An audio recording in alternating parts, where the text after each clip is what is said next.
Now is Elad Sanderovich. He is the director of international operations with the Israeli Scouts movement. I know times are tough, Elad. Thank you for being with me. What is the future for the Scouts movement? Thank you for having me, Jeff. And so we in the Scouts, we have to be optimistic. It's part of being a Scout. And I'm sure that the future is good, but we have to fight for it today and to remind the decision makers that the youth and the teenagers are essential part of the future of Israel. And therefore, we have to think about them today as well. A lot of the Scouts, just like in America with the Boy Scouts, you have camping programs. You teach kids wildlife, about wildlife and camping skills. They earn different kinds of rewards for the things that they're doing. It's similar in many ways to the Boy Scouts, but you need to be together for that. You have to have kids coming together, teens coming together in groups. You don't know when that can resume because of the coronavirus. Right. So many of the things are very similar, and many are different. The Israeli Scouts model is different in the way that the Scoutmasters are teenagers themselves. And so the responsibility for the youth comes in very early stages. And you are correct. A big essential part of being in the Scouts is being together. And in the past 2 months, we basically have trained to do it under Corona the restrictions. Times. Yeah. Restrictions, right, that's the word. And we've been working with the Scouts in small groups of 15 in the outdoors, social distancing and everything. But this week, what happened is that the government has shut down all informal education operations, including within all of the youth movement in Israel, and basically saying you cannot operate anymore. And that is, for us, it is impossible because the teenagers are now in summer vacation and basically they can go wherever, right? And they're not staying at home because there's no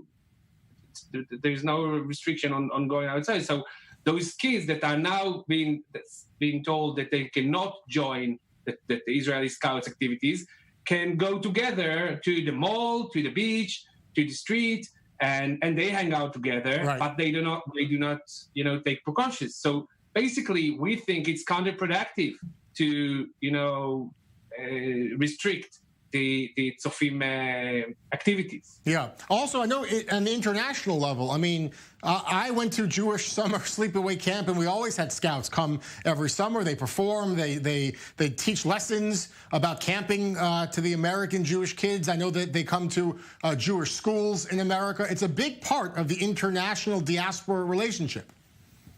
Right. So I myself, when I was 17, flew to one of those young Judea camps in North America.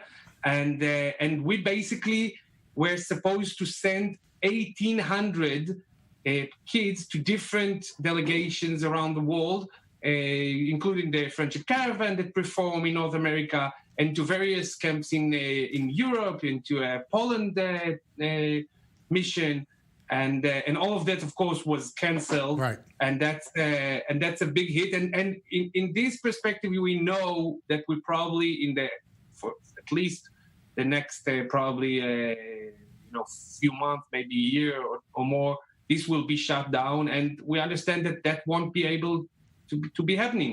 Yeah. But the weekly activities, we believe we can perform, and that's why we're fighting today, as you probably heard.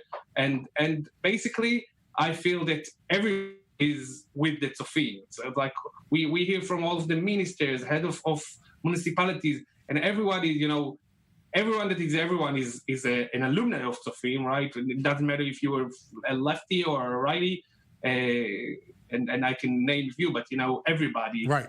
Grew up in the Tzofim, and they all understand it's important, but they need to put the money where their mouth is, and also be brave and let us do our work. I wish you luck in this ongoing effort now with the government, lobbying the government to resume the functions. Elad, thank you so much for being with us on Zoom In. Thank you.